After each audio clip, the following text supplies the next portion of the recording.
जय हिंद छात्रों। मैं सहायक आचार्य सहदीप सिंह, राजनीति विज्ञान, राजकीय महाविद्यालय इटावा। आज हम अध्ययन करेंगे प्लेटो का दार्शनिक राजा। दार्शनिक राजा कैसा होना चाहिए, दार्शनिक राजा के ही क्यों होना चाहिए और दार्शनिक राजा की क्या क्या विशेषताएं हैं। इस प्रकार से हम दार्शनिक राजा के बारे में आज अध्ययन करेंगे। इससे पूर्व में हम प्लेटो की शिक्षा प्रणाली, प्लेटो का आदर्श राज्य और प्लेटो के जीवन परिचय, इन सब विषयों के बारे में पढ़ चुके हैं और प्लेटो के दार्शनिक विचार। अब हम आज अध्ययन करेंगे कि प्लेटो का दार्शनिक राजा से क्या अभिप्राय है। प्लेटो का प्रसिद्ध कथन है कि जब तक दार्शनिक राजा नहीं बन जाते अथवा राजाओं और राजकुमारों में दर्शन की भावना व शक्ति नहीं आ जाती और राजनीतिक महानता तथा ज्ञान एक ही व्यक्ति में संगम नहीं हो जाते, तब तक नगर राज्यों से बुराई को दूर नहीं कर सकते या नहीं हो सकती। तो प्लेटो का ये प्रसिद्ध कथन है।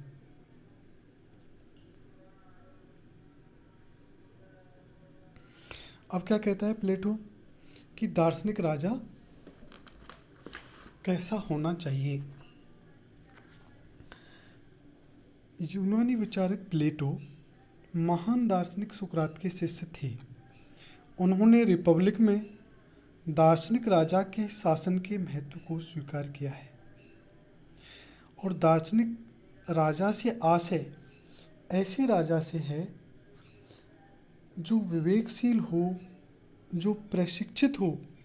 यानी इससे पूर्व में जो हमने शिक्षा प्रणाली पढ़ी है उसमें शिक्षा के 3 चरण, प्रथम, द्वितीय और तीसरा चरण 35 वर्ष और 35 वर्ष के बाद भी शासक के लिए जो शिक्षा प्रणाली की बात करिए 15 वर्ष व्यावहारिक ज्ञान। तो इस प्रकार से जो प्लेटो का वो दार्शनिक शासक है प्रशिक्षित होना चाहिए, उसको विचारों का ज्ञान प्राप्त हो गया हो, आइडियाज़ का ज्ञान प्राप्त हो गया हो। जब हमने प्लेटो का दार्शनिक पक्ष पढ़ा था तो उसमें हमने आइडिया की बात करी थी कि प्लेटो में आइडिया क्या है। तो प्लेटो आइडिया को ही शाश्वत मानता है और जो शासन कला में मर्मज्ञ हो। तो कहने का मतलब है प्लेटो का दार्शनिक राजा कैसा होगा, विवेकशील होगा, प्रशिक्षित होगा, ट्रेंड होगा और जिसको विचारों का ज्ञान प्राप्त हो गया हो ऐसा होगा और शासन कला में मर्मज्ञ हो। जिस प्रकार से एक चिकित्सक विशेषज्ञ होता है और वो बीमारियों को दूर करता है, उसी प्रकार से राजा को भी शासन कला में विशेषज्ञ होना चाहिए और जिससे वो समाज की बुराइयों को दूर कर सके।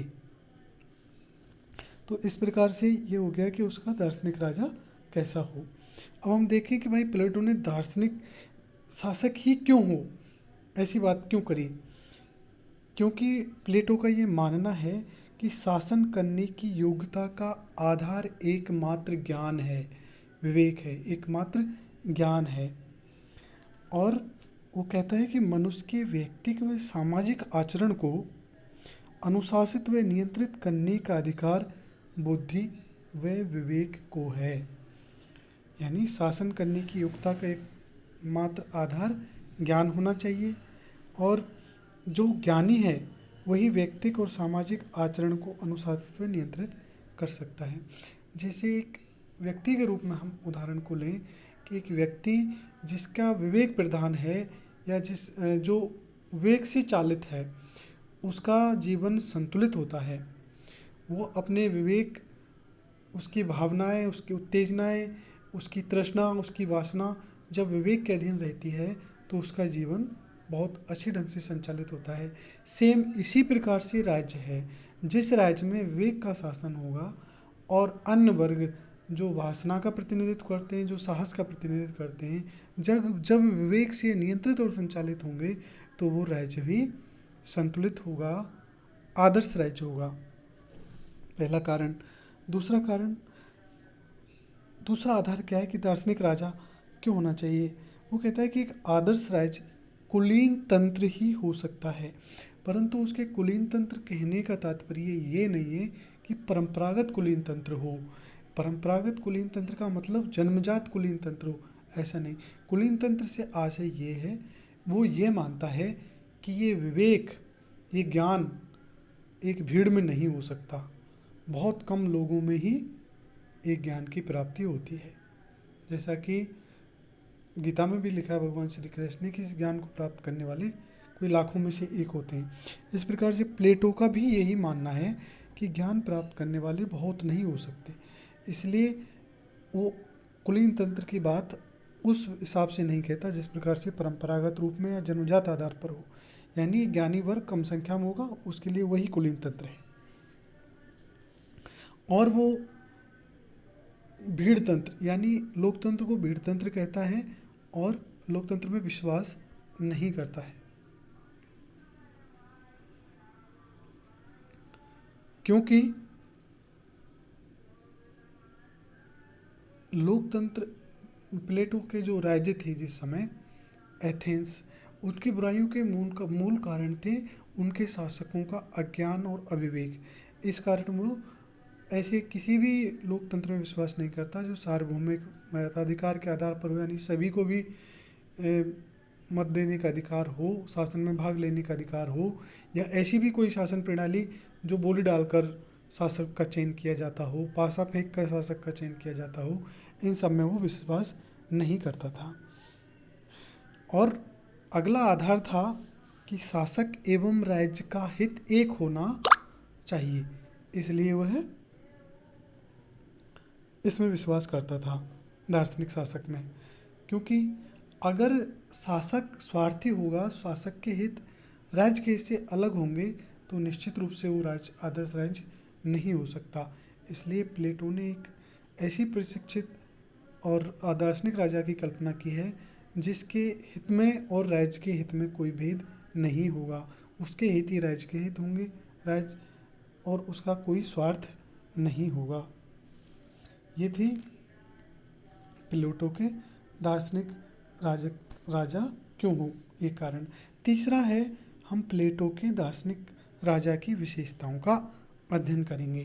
प्लेटो के दार्शनिक राजा में क्या क्या विशेषताएं होनी चाहिए, क्योंकि उसके दार्शनिक राजा का निर्माण शिक्षा के द्वारा होगा।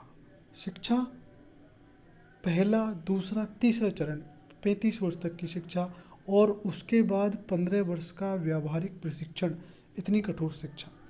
उसका ज्ञान और विवेक किसी भी विधि से ज़्यादा है, यानी वो कोई गलती कर ही नहीं सकता, कोई विधि उससे ऊपर नहीं हो सकती। उसका आदेश, उसका विवेक ही विधि है, क्योंकि उसका निर्माण शिक्षा के द्वारा हुआ और शिक्षा बहुत कठिन थी। उसने मान्यता, परंपरा और प्रथाओं को अस्वीकार किया। उसने मान्यता, परंपरा और प्रथाओं को अस्वीकार किया क्योंकि ये अज्ञान का प्रतीक थी, क्योंकि ये अज्ञान का प्रतीक थी। और उसने कहा शासन एक कला है, इसलिए इसको हर कोई नहीं कर सकता। तो शासन एक कला है, उसी प्रकार से शासन एक कला है जिस प्रकार से चिकित्सक एक कला है जिसमें विशेषज्ञता की आवश्यकता होती है, और चिकित्सक जिस प्रकार से बीमारियों को दूर करता है, उसी प्रकार से दार्शनिक राजा भी समाज की बुराइयों को दूर करेगा। और उस समय यूनानी राज्य की समस्या, मूल समस्या ये थी कि अज्ञानी और अविवेकी राजा हुआ करते थे। राजाओं को चुनने का आधार गलत हुआ करता था, इसलिए उन समस्याओं को दूर करने के लिए प्लेटो ने आदर्श राजा की कल्पना की। तो प्लेटो के दार्शनिक राजा के विचार यही थे कि दार्शनिक राजा कैसा होगा, दार्शनिक राजा की विशेषताएं क्या होंगी और दार्शनिक राजा के आधार क्या होंगे। तो धन्यवाद।